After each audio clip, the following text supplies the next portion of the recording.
Привет. Муэ ванорис.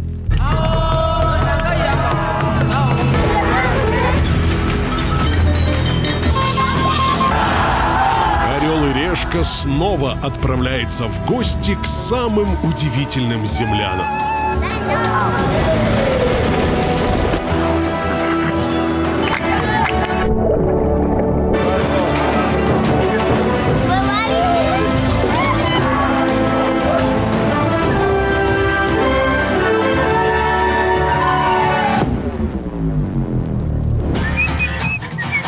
Певицу Мишель Андраде Я поменяю себе профессию!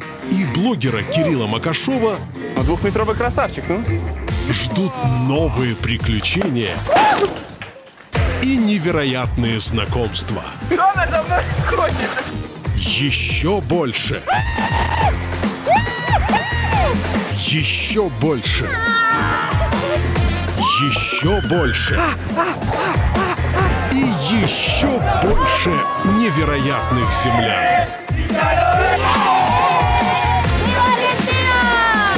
Кто из этих двоих проживет уикенд жизнью местных богачей? А кто разделит $100 с самыми обычными землянами? Черные зубы, куда? Ну алло. Как всегда, решит Орел и Решка! Кирилл и Мишель снова докажут, что где бы мы ни жили, во что бы мы ни верили, о чем бы ни мечтали, каждый из нас — это целая планета. Строительная! Обожаю. Обожаю. Мишель, слушай, ты так хорошо выглядишь. Что, правда? Тебе так идет этот рюкзак. Ну правда, будь я тобой, только с ним и ходил бы. Так, дружочек, ты думаешь, меня с рюкзаком оставит, а сам себе премиальную карту MasterCard забрать? Ну в смысле забрать? Одолжить на сезончик. Понимаю. Мне тоже понравилась красивая, комфортная жизнь MasterCard. Но у нас все решит монетка. А пока продюсеры не забрали карту, погнали в бизнес-лаунж. Погнали. Нет, Миша, поломаешь.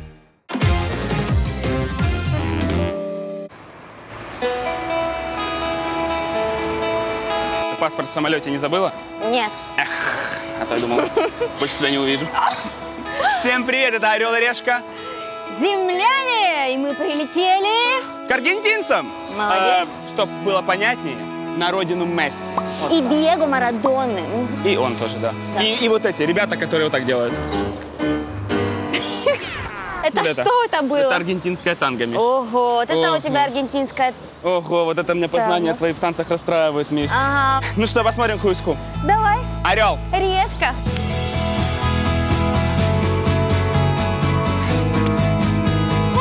Пожалуйста. Миш, Что? ну что? Чувствуешь, что что-то кто-то перевернул. Чувствуешь, что кто-то пытается мухлевать, Миша. Да. Но не получится у тебя. Ты как опытный, подскажи, куда идти? Разберешься. Спасибо, друг. Я рассчитывала на твою помощь, да?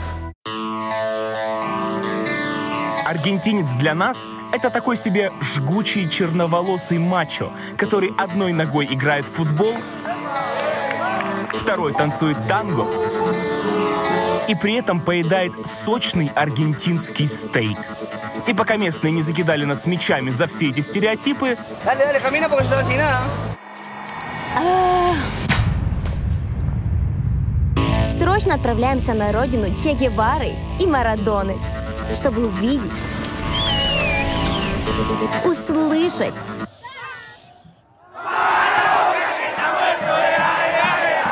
попробовать и почувствовать, что это за земляне такие аргентинцы.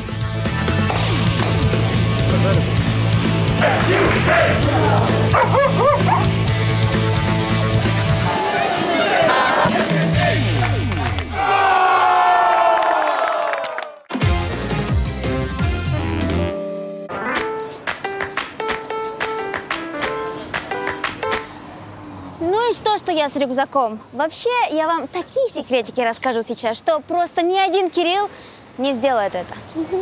Ловите лайфхак номер 1. Не меняйте свои деньги в аэропортах или в банках, потому что официальный курс от неофициального отличается почти в 2 раза. Так что лучше обменяйте немного, $5, чтобы хватило на проезд. Остальное выгоднее менять уже в городе. Ну что, я поменяла свои $5, это 500 песо. В принципе, эти деньги хватит мне на такси. Но ловите следующий лайфхак. Здесь очень крутая система общественного транспорта, но для этого нужно купить карточку. Называется СУП. У аргентинцев она работает во всех больших городах, в любом общественном транспорте. Ну что, карточку купили, и она стоит 90 песо. На счету 0. Но не спешите пополнять, ловите еще лайфхак. Вы можете уходить в минус 72. 72 песо – это где-то 3 поездки на автобусе. Мне хватит. 90 минус 72 выходит, проезд обойдется мне всего в 22 песо.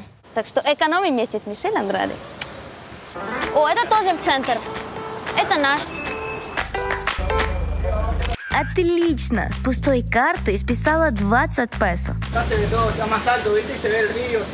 Си, точно. Так как у нас сезон земляне, то мы показываем жизнь не просто богачей, а местных богачей. И местные богачи здесь ездят на Шевроле Круз? Вы серьезно? Это что? Да хватит уже ее кружить. Обычный Шевроле. 15 тысяч красная цена. Может, я зажрался? Не может быть. Сейчас у него спрошу, чего они катаются на таких простецких машинах. Hola! Hola, my name is Santiago. Nice to meet you. Брум-брум. I have a first question for you. У меня к вам первый вопрос. Почему богатые аргентинцы катаются на таких простых машинах? Конечно, у нас ты можешь повыделываться перед друзьями хорошей немецкой тачкой, и чтобы помериться, сам знаешь чем. Найти такую не проблема. А тогда вопрос к продюсерам небольшой есть. Мне сказали, эта тачка для тебя будет супер, тут все богатые на этом ездят. То есть, когда Мишель богатая, она ездит на реально крутых машинах. Когда Кирилл богатый, на те Шевроле. Дело в том, что у наших богачей по несколько автомобилей. И на таких они ездят, чтобы не привлекать лишнего внимания. У нас есть очень бедные районы, где на такой тачке разъезжать небезопасно. That's why.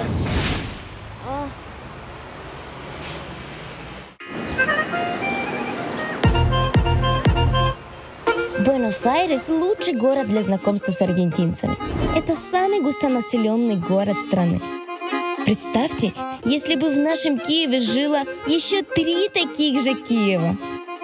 Tráeme esa chela pa' acá, que la fiesta empieza ya.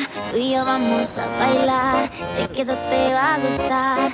Este barrio es criminal, put your hands up to the sky. А еще в Байресе, как его называют местные, лучше всего видно, кто такие аргентинцы.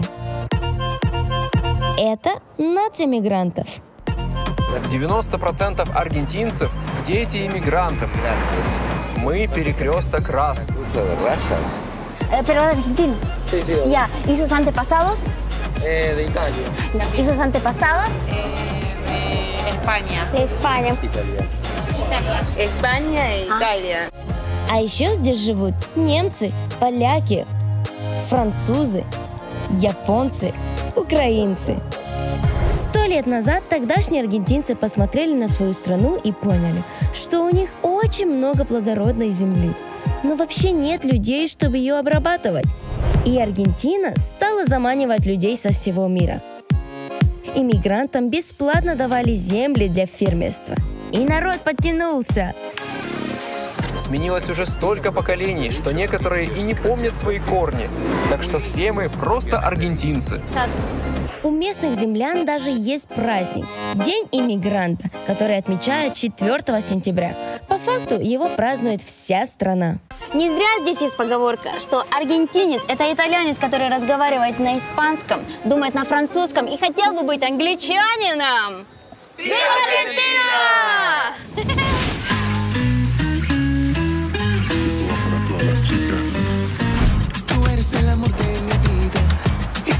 Sepas, mamita, cariño quiero contigo, hermosa, vente conmigo. Аргентинцев нельзя назвать зажиточными землянами. Минимальная зарплата по стране всего $300, средняя – около 700. А если общий доход семьи превышает $2000 в месяц, она уже считается богатой. Так решила мэрия Буэнос-Айреса. Так что по факту богачей тут немало. Но это не те богачи, которые на частных самолетах летают и недвижимость на Луне скупают. А где у вас живут богатые аргентинцы? В Буэнос-Айресе самая дорогая недвижимость в районе, который называется Реколета. Это аргентинский Париж. Но если у тебя есть деньги, ты купишь квартиру тут, в районе Реколета, только ради престижа. А жить будешь за городом. У всех богачей есть дома за городом. Где-то час езды. Там элитные, закрытые районы. Что ж, едем знакомиться.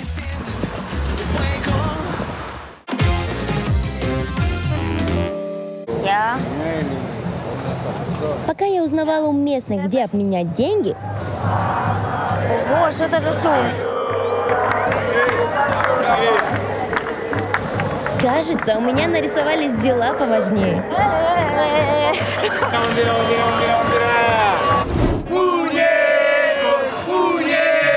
Hola, una pregunta. 2 por 10 pesos.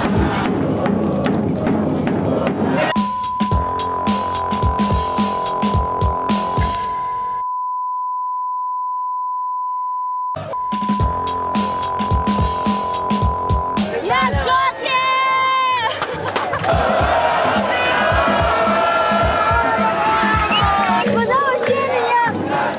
Мои ноги меня привели. Я вообще не понимаю. Страшно одновременно, но клево. Так, ну то, что это футбольные фанаты, это ясно. Но что они могут праздновать с таким размахом?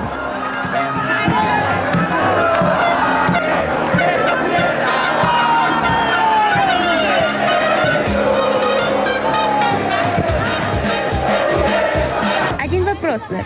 Что вы празднуете? Наша команда River Plate выиграла южноамериканский турнир со счетом 3-1.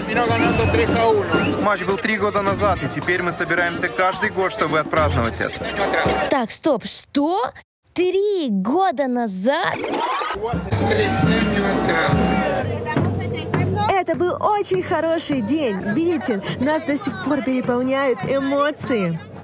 Оказывается, все эти крикуны – фанаты аргентинской команды River Plate, а празднуют они 3-летие победы над командой Boca Juniors. Это 2 самых заклятых соперника, как Динамо и Шахтер.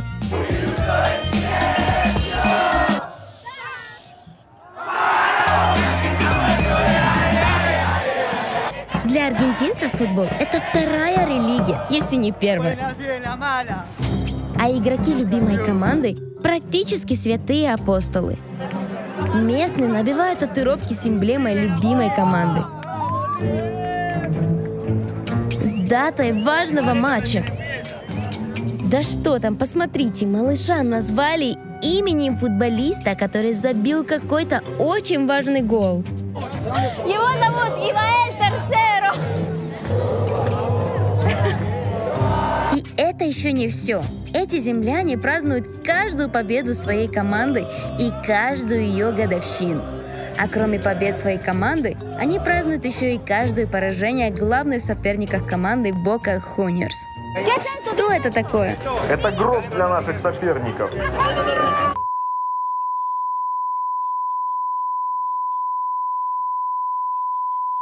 Супер, мне уши вянут. Хорошо, что вы испанский не знаете.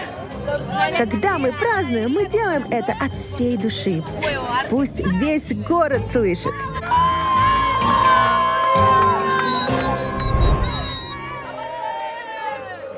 В какие страны хочется вернуться? Да, лететь, конечно, не близко, но, ребят, кого это останавливает, когда такие дешевые билеты? Не верите? А зайдите на Aviasales и сами гляньте.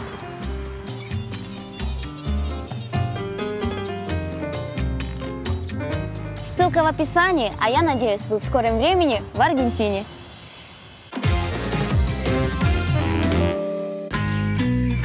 Поговаривают, каждый богатый аргентинец должен сделать 3 вещи. Построить шикарный дом, вырыть бассейн и засеять поле для гольфа. Этот райский уголок – закрытый поселок Святого Томаса. Если надумаете сюда переехать, готовьтесь выложить аж $500 000 за домик на 200 метров. Тут живут типичные аргентинские богачи. И меня уже ждут в гостях. Какой домище. Hola, hello. Адриана, заходите, прошу. Адриана – бизнес-вумен. У нее свой обувной бутик. У мужа – металлургическая компания. Дом Адрианы аж 400 квадратных метров. Тут они живут с семьей, с мужем и 2 детьми. Получается, каждому по 100 метров. Неплохо. Вы считаете себя богатой? Нет. Ну... Секундочку, пройдемся по списку. Шикарный дом есть. Это для покера. Стол для покера? Мамма мия! Все, я понял определение богатства здесь. Когда у тебя стол для покера дома есть, нормально. И прячем, будто ничего и не было. Идем дальше. А это наш дворик, наш бассейн. У меня есть квартира в городе, но мне больше нравится здесь. Солнце, природа, бассейн. Что еще нужно для счастья? И, наконец... А здесь у нас поле для гольфа. Поле гольф? У всех же обычных людей на заднем дворике сразу выход на поле для гольфа. Ну, у всех есть такое, понимаю, ничего удивительного, но придется потерпеть, посмотреть на эту обычную жизнь аргентинцев. Кажется, я понял, какие они, богатые аргентинцы. Любят скромничать, много смеются.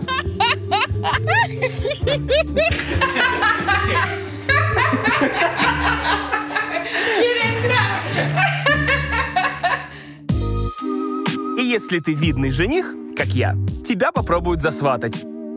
Нужно тебя познакомить с моей дочкой. Ей 24. У меня есть девушка. Ну и что, подумаешь. Спасибо большое, что показали мне свой дом. Thank you. Пока. Oh, nice. Now I see.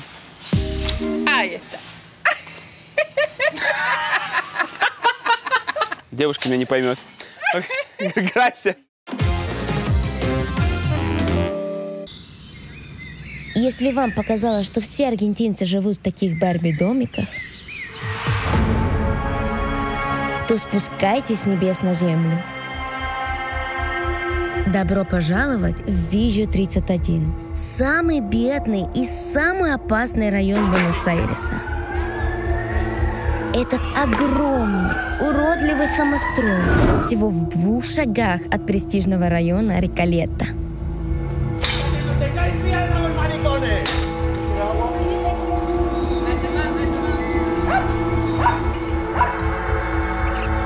Набегает клаустрофобия. Хочется сделать полный вдох. Помимо того, что здесь и так узко, и давящая такая атмосфера, вместо неба еще провода над тобой, как будто ты еще больше в клетке находишься. И решетки, всюду решетки. Все в решетках. Даже церковь. О, боже.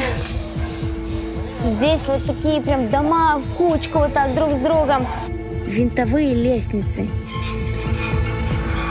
Отовсюду торчат ржавые штыри арматуры. Все это выглядит до жути небезопасным. Тем, у кого есть дети, наверное, даже смотреть на такое страшно. Так, посчитала, максимум здесь 5 этажей. У нас 5-этажный дом – это вообще целый проект, а здесь просто, мне кажется, сами люди все это построили, вот просто самострой. Непонятно, как тут вообще живут люди. Здравствуйте, как вас зовут? Мари. Приятно познакомиться. Я Мишель. Вы местная? Здесь живете? Да. А чем вы занимаетесь? Такое ощущение, что люди вообще не рады видеть нас здесь. Они прячут свои глаза, отводят их, смотрят с презрением. Что случилось с твоим носом? Давление немного поднялось. Все нормально, я в норме. Фух, ну прям жестко. Мне аж немножко...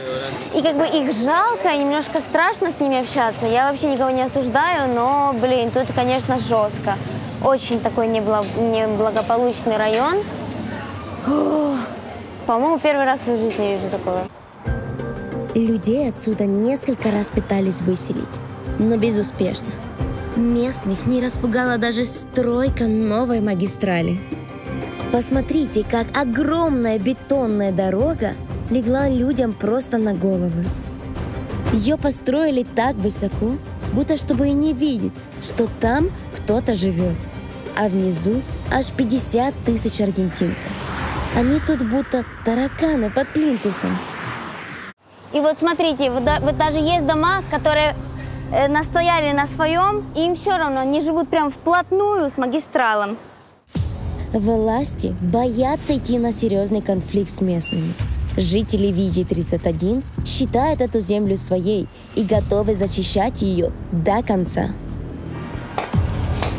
Это патроны? Я думала, это батарейки. Немножко мурашки по коже. Hola, muchachos! Ребята, привет! Вы здесь живете? ¿Qué? Мы пойдем, а то сейчас начнется. Я le entendí, gracias. Tranquilízate, sigo, yo sí te voy a seguir. Más vale. ¿Qué se va a caer de este? ¿Y no cuál hay? Y yo también. Más vale. Uso de San Martín, yo que soy el León. Bueno, Anda a firmar a San Martín, acá no vas a firmar, campeona. Dale, dale, camina porque yo están sin nada. Vamos. Ya. Se recortan. Vamos, vamos, vamos.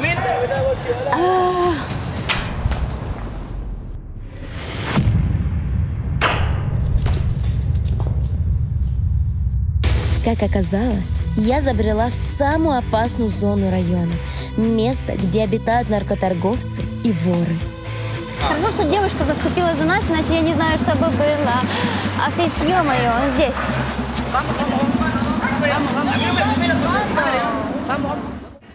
Но, честно говоря, нельзя сказать, что местные — это сплошь бандиты, наркоманы и алкоголики.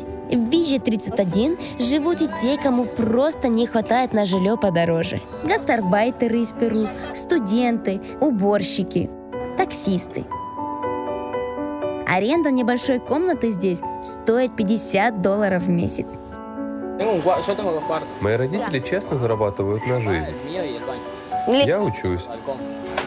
Мы снимаем здесь двухкомнатную квартиру. Да, для нас с вами это какой-то тетрис из обшарпанных гаражей и ангаров.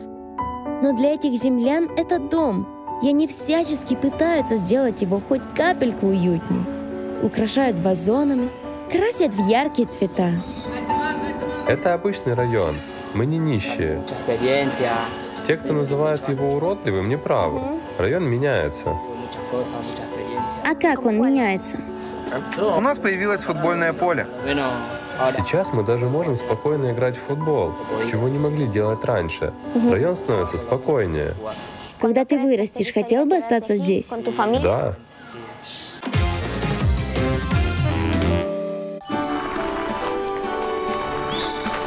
Как и аргентинская элита, поселиться я решил за городом, поближе к природе. И не где-нибудь, а в настоящем замке. Правда, не рыцарском, а фермерском. Да-да, такие поместья – чисто аргентинское явление. Называются они эстанцией. Аргентинцы строили такие пышные усадьбы, чтобы впечатлить инвесторов, готовых вложиться в ферму. Мой замок на уикенд – эстанция Ла Канделария. Когда-то ее владелец вдохновился средневековой Францией и построил свой личный Сюли-сюр-Луар. Сегодня это лакшери-отель. Привет, меня зовут Кирилл. Меня зовут Тони. Приятно познакомиться. Добро пожаловать в эстанция Ла Канделария. Давайте я немного покажу вам замок. Вся эта красота вокруг не бутафория для туристов, а настоящая антикварная мебель. Аргентинцы так наряжали замок, чтобы показать, насколько хорошо идут дела на ферме. Это ручная работа. Каждая деталь. Цены на номера здесь стартуют от $250. Я беру себе самый дорогой, за 330. Ребята, это же бабушкина Сталинка. Вот с такими потолками, вот с такими дверями, 15 раз крашенными, с мебелью, которая прям, ну вот, от ее бабки досталась. О, с мини-баром только и с чайником, обязательно. Шкафчик такой надежный и антикварный. А это, знаете, это стол писаря. Ой, а какая ванна? Ну да, королевская. Еще балкон есть, пойдем. Мне кажется, вот основная причина, почему сюда приезжают. Здесь закрытая такая территория, лесочек, деревья. Не слышно ни машин, ни людей, вот только птички поют. Слушайте. А? Какой кайф. И чувствуешь себя как будто бы хозяином всех этих просторов.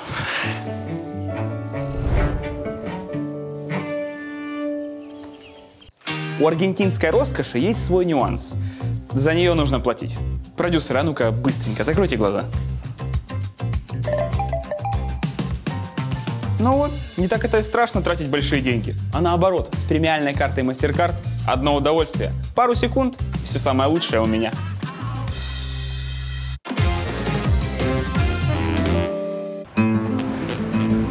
Прошло полдня, а я до сих пор не поменяла свои 95 баксов.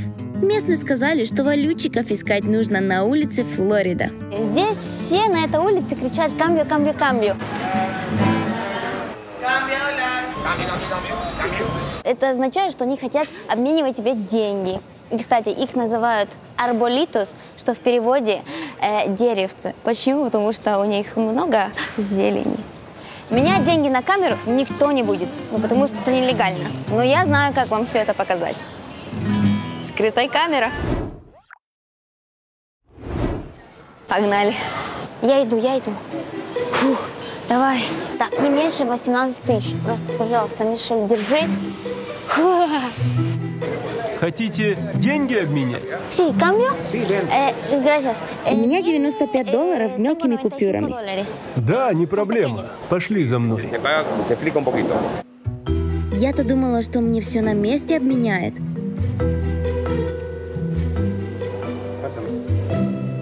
Hello.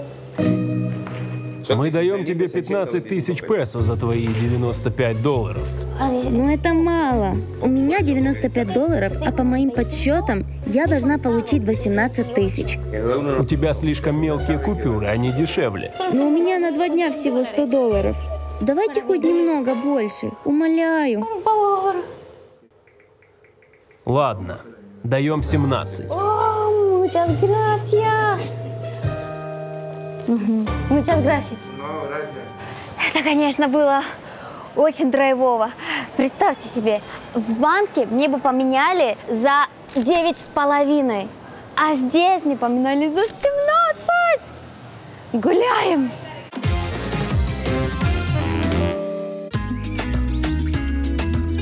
Аргентинцы собрали на своем флаге все самое аргентинское. Голубой – это река Ла-Плата. Белый – это серебро, то есть аргентум, в честь которого и названа страна.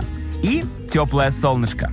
Но местные шутят, что на флаге не хватает одной очень важной, очень аргентинской детали – сочного стейка. И чтобы узнать, почему это мясо настолько крутое, я приехал к человеку, который это мясо буквально выращивает.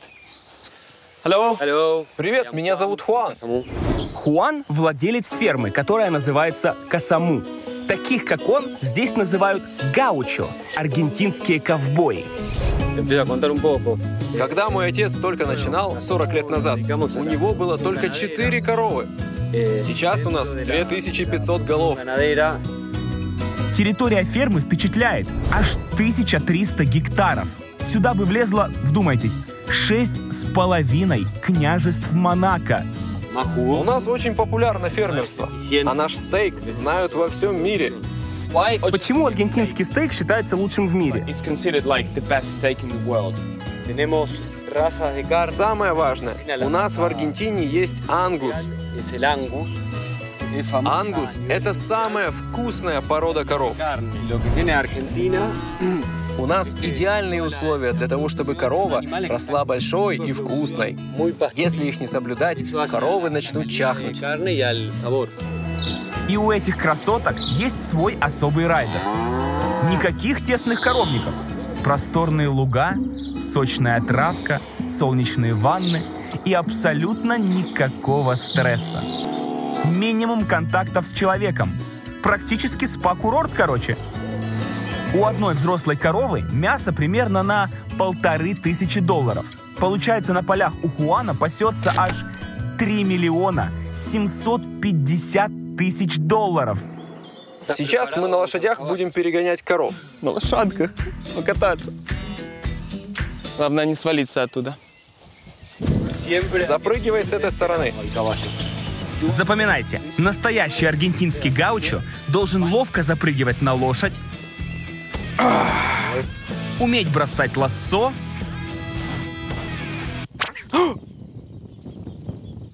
Sorry. Прости, пожалуйста. И носить вот такой берет и платочек.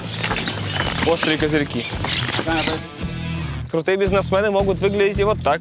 В шляпе, в рубашечке, в штанишечках, на лошади. Да, потому что у них фермерский бизнес – это прям большое дело. Только я не представляю, как бы я вот этим всем управлял. Каждые 2 недели коров нужно перегонять в другой загон, потому что они съедают всю хорошую зеленую траву. Им нужна свежая. Поле для выпаса поделено на секторы. Если стадо пасется, например, вот в этом секторе, свежая трава подрастет подальше, вот тут, чтобы коровы не дотянулись к ней раньше времени. Потому стадо нужно направить четко в нужный сектор. И учитывая, что они не совсем ручные, и их аж 100, задача эта не из легких. Хуан позвал на подмогу гаучо Диего. Можно кричать, свистеть. Не бойся направлять их. Если корове нужна помощь, я использую лассо. Иногда они забираются туда, откуда не могут вылезти или падают. Так что будь очень осторожен. Сейчас я, Диего и Хуан, как-то 3 мушкетера аргентинские какие-то, пойдем гоняться за коровами на лошадях. Звучит как один из вот этих вот идиотских снов, которые тебе приснились, где было сразу все.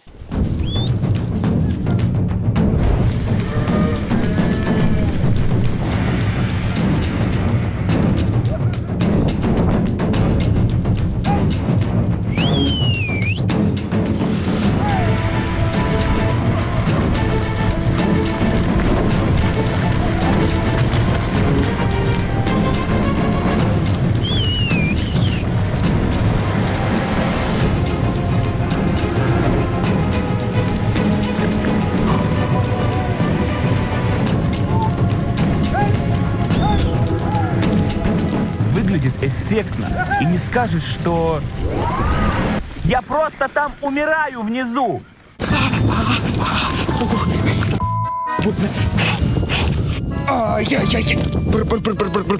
Блин, как страшно, мне кажется, мы их задавим сейчас. Эй! Эй! Полетело! Стой, подруга! Я справа, нормально, пацаны, по правому флангу!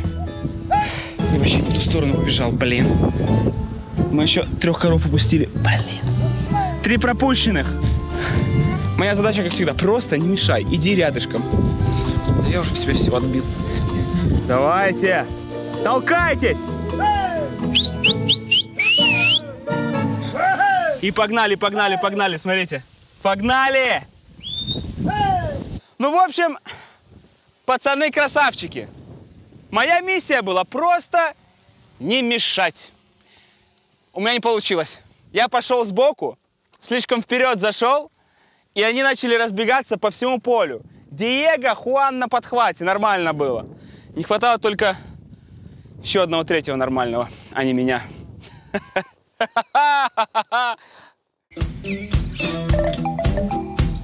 Gracias. De nada. Хотела я сэкономить и напроситься в гости к кому-то из жителей трущоб. Но меня таки никто и не впустил. Pero podríamos entrar. ¿Cómo les vivir al lado de la carretera? ¿No? Поэтому я выбрала себе вот этот хостел. Кровать в совместном номере тут стоит 2200 песо. По официальному курсу она бы мне обошлась больше, чем в $20. Но я выгодно наменяла денег, так что по факту на ночлег уйдет всего 13. Вот здесь мое место. О, вроде нормально. Здесь, ой, есть свет. Хорошо. Да вроде здесь чисто.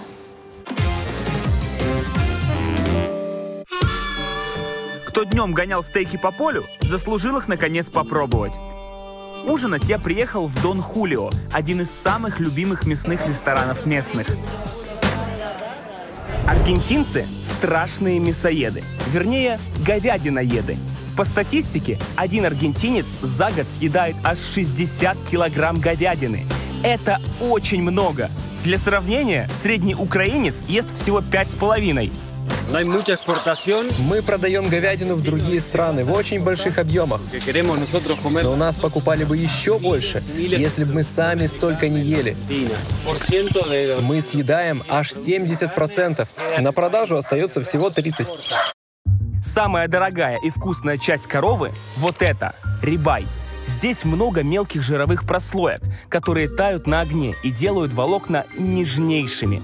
Из-за этих прожилок мясо и прозвали мраморным. Аргентинцы любят готовить его без всяких пряностей, соусов и маринадов. Только соль, перец и немного масла.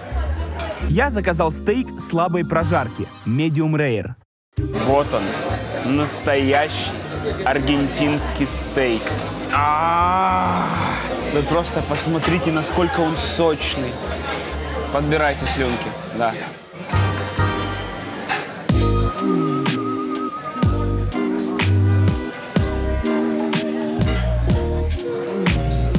Как же это вкусно!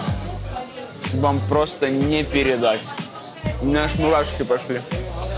Мне нравится, что в этом стейке нет ничего лишнего. Вот это, как знаете, кулинарный минимализм. Он не переперчен, он не пережарен, он не пересолен. Все настолько идеально. Вот говорят, в мире нет ничего идеального. Аргентинский стейк.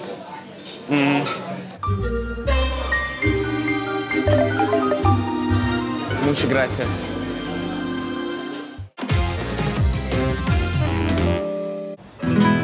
Пошла я прогуляться перед сном и увидела что-то странное. Вот это порция. На часах 9:30 вечера. Аргентинцы едят, едят, едят. И прошу заметить, это не вечерний перекус, а полноценный ужин.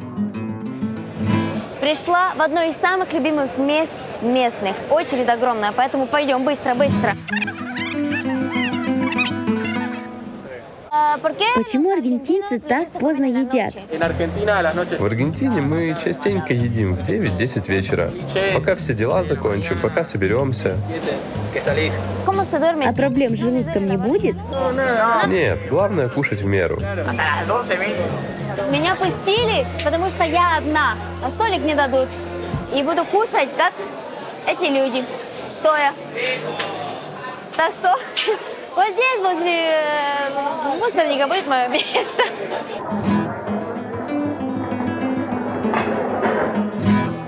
Идем выбирать пиццу. Какая пицца у вас самая популярная? Вот это. Это? Да, с луком и сыром. Просто пицца с сыром и с луком? Больше ничего? Ладно, беру, раз аргентинцы ее так любят. Gracias. О. Неожиданно. Очень вкусно. Лук, я не знаю, каким образом, но он стал таким сладким. А сыр прям вообще... Смотрите, как он течет прям. Похоже, кстати, на обычную булку с сыром и маслом. Возьму еще. Пицца была бомба. Второй кусочек классно, а третий уже был лишним. И чуть-чуть животик болит. А очередь вообще продолжается. Ну, ночных развлечений здесь на станции нету. Тут все сделано для того, чтобы богатые просто приехали, релакснули, расслабились и все. Поэтому я тоже пойду релаксну и высплюсь наконец-то. Угу. Доброй ночи, земляне.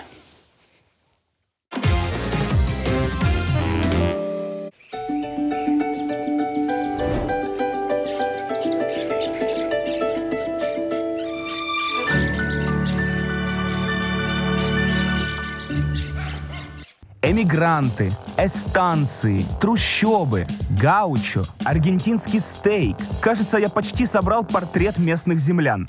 Но нет, если не рассказать об этом аргентинце, считай, что вообще приехал зря. What about the famous one? Марадона. Марадона. Спроси у любого, они сразу скажут Марадона. Sí. Марадона, seguro. Maradona. Digamos Maradona.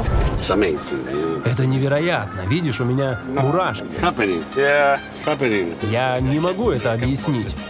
Диего Марадона – лучший футболист 20-го столетия по версии FIFA. Так что местные гордятся им вполне справедливо.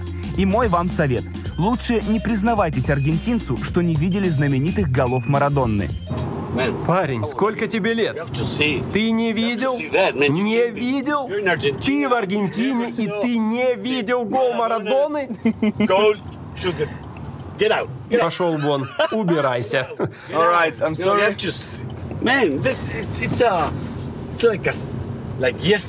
Это же как Yesterday Beatles. Classic. Чтоб вам не пришлось краснеть, как мне, рассказываю. Самый знаменитый гол Марадонны называют «Рука Бога». В 1986 году в матче против англичан он отбил мяч левым кулаком и попал в ворота. У нас тогда была война с британцами за Фолклендские острова. Мы проиграли. Глупая война. И у нас был всего один шанс на футбольном поле. Марадона забил рукой Бога, а через 4 минуты забил второй гол, который назвали лучшим столетия.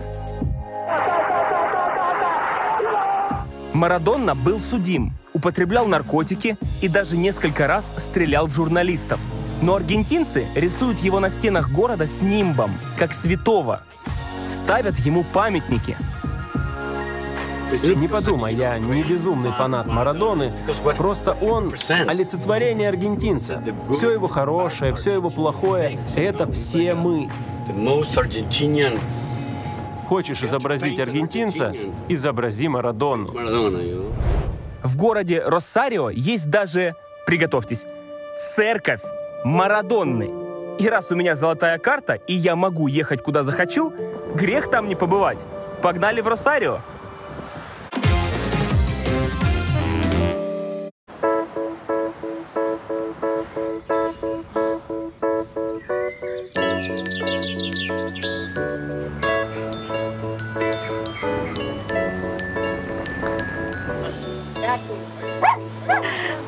Столько собачек, просто милота. Вот еще! Раз, два, три, четыре, 5 собак. Здравствуйте, простите. Боже, не могу. Это все ваши собаки? Son suyos. Нет, я просто их выгуливаю. А чьи они тогда? Они из разных семей. Я выгуливаю их за деньги. Я выгульщик собак. Я только в фильмах видела такую профессию, но никогда не в жизни. Так, это его... Ого! Так, здесь целый зоопарк собак. Питомец. О, боже!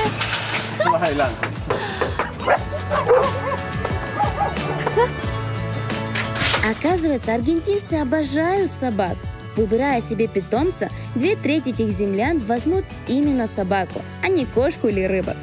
Только вот выгуливать своих друзей у хозяев не всегда хватает времени. Так в Аргентине появились выгульщики собак. И здесь это не подработка для студентов, а очень уважаемая профессия, как повар, учитель или врач. Чтобы работать выгульщиком собак, нужно сдать экзамены, получить лицензию. А можно я с вами? Давай. Ну что, погнали. Но одно условие. Будешь мне во всем помогать. Sí.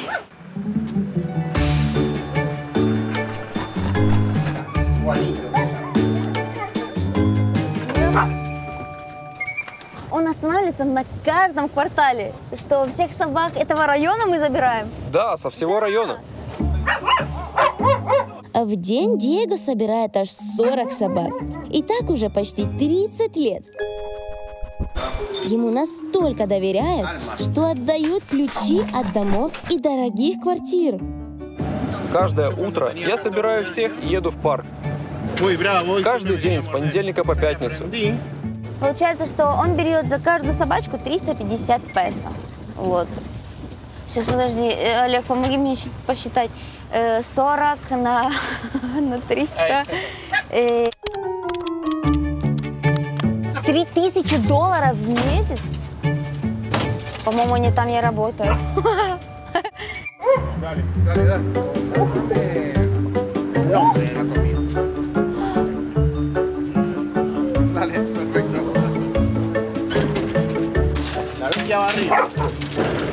Он просто сказал имя собаки, и она сама пошла туда.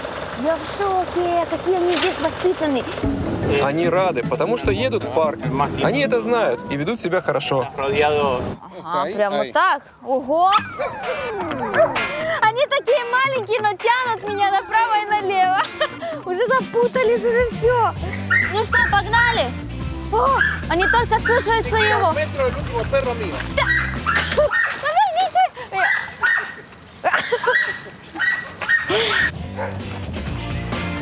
Sin miedo.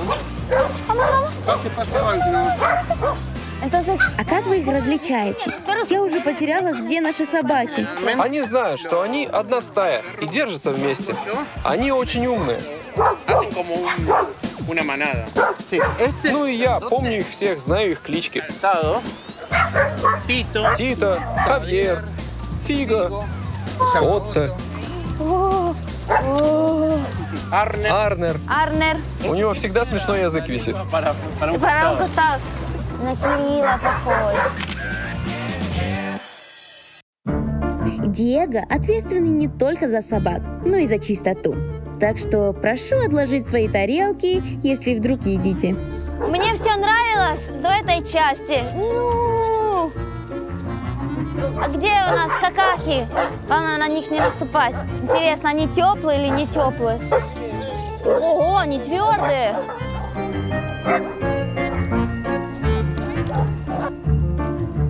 Только из печи. Это... Если я это сделаю, то что? То стану самой лучшей ведущей «Орла и решки». Давай!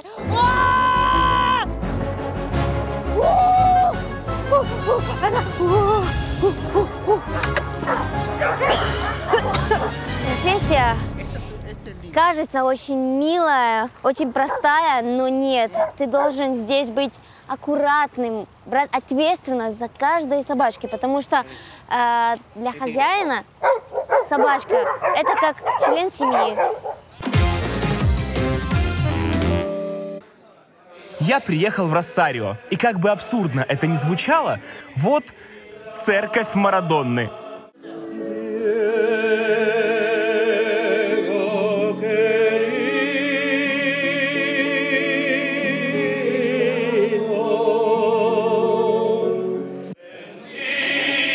Мужики в футбольных формах поют молитву. Футболу, точнее.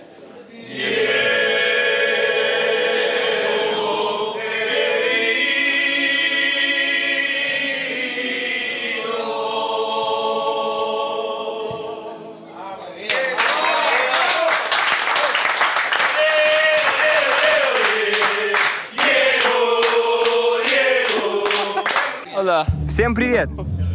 Мариано. Кирилл, приятно познакомиться. Взаимно. Мы церковь Марадонны. Church of Maradona. Обыкновенная себе церковь. Просто вместо икон плакаты с Марадонной. Вместо ряс футбольная форма. А чем вы тут занимаетесь? Мы собираемся тут, чтобы выразить любовь к богу футбола. God of football. Diego Armando Maradona. Диего Армандо Марадоне. Богу футбола? Да, величайшему навеки. Ребята основали церковь почти 25 лет назад и даже придумали свои заповеди и знак Марадонны. Это игра слов. К «Диос», то есть Бог, вставили номер 10, под которым играл Диего. Мужики, посвятим его!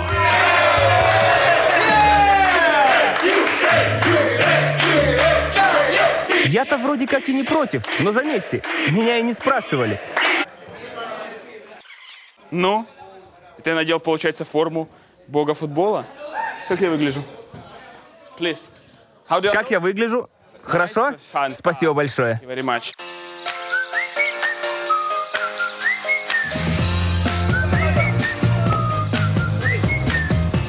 Чтобы официально стать прихожанином церкви, нужно повторить знаменитый гол Марадонны рукой.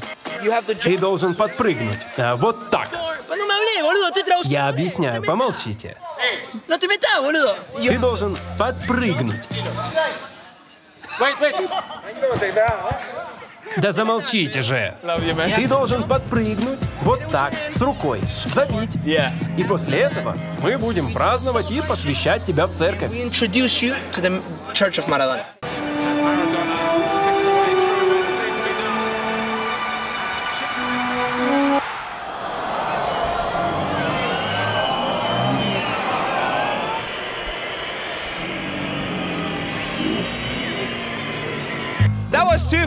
Это было слишком высоко. Слишком. Way too high. Ну а вы что ожидали? Серьезно, это сложно.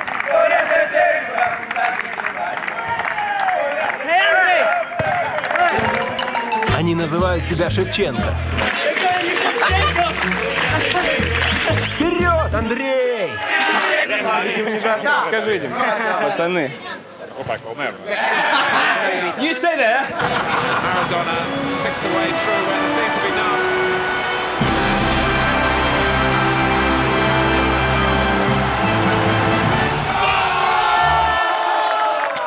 I know. That's fine. He's in. Let's go.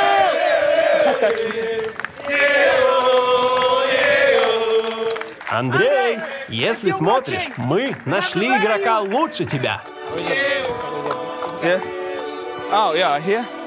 Повторяй за мной. Диего Марадона был, есть и будет лучшим футболистом из когда-либо живших. Я должен повторить это? Да. Диего Марадона был, есть и будет лучшим футболистом из когда-либо живших. Добро пожаловать в церковь.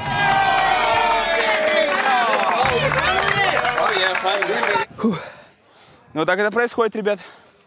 Пришел в церковь, увидел церковь и вступил в церковь. Во имя Диего Марадона! Погнали.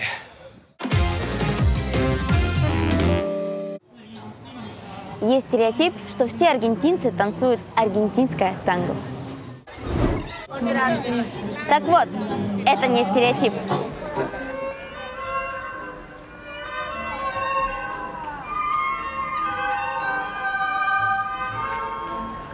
Практически все тут незнакомцы. Конечно, не могли, не зная этого, уже пересекаться днем. Хуанита могла ехать в такси у Роберто. Сантьяго покупал кофе у Сильви. Днем они были совсем чужие. Теперь между ними страсть.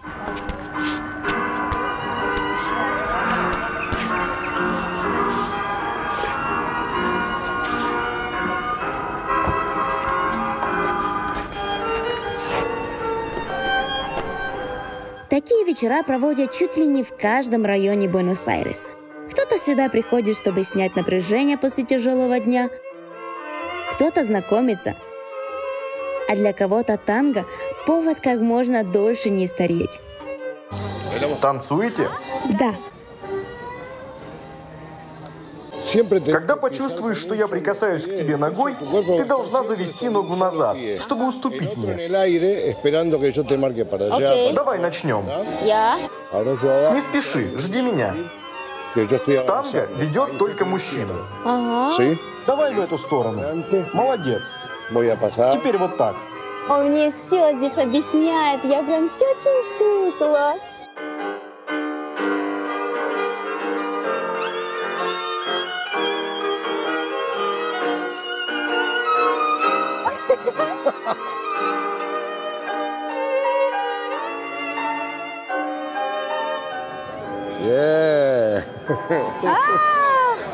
Me encantó, muchas gracias, sí. Ну, это было обалденно, он подарил мне столько эмоций, помимо бесплатного урока, и пошел с другой танцевать.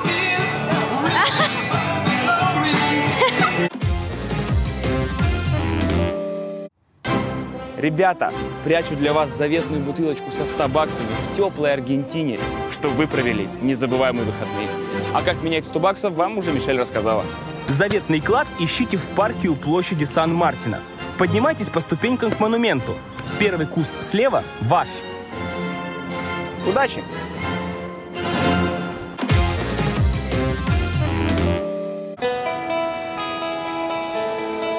Кажется, за 2 дня в Буэнос-Айрес мы поняли, благодаря чему эти абсолютно разные земляне уживаются друг с другом. У них полный порядок с чувством юмора. Они готовы впускать в свое сердце и двуногих, и четвероногих. Ого! Так здесь целый зоопарк собак.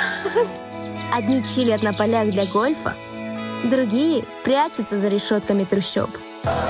Но при этом у них одна на всех религия – футбол. Они жадничают делиться с миром тем, что и сами любят. Говорят, в мире нет ничего идеального. Аргентинский стейк. Зато поддержат тебя, как родного, хоть и знают всего час. Но главный секрет аргентинцев в том, что сами они не ищут отличий между собой. Они счастливы быть такими разными. Даже бабушкина Сталинка. По-моему, не там я работаю. Только из печи. Гуляем. Прости, пожалуйста. Вива Аргентина!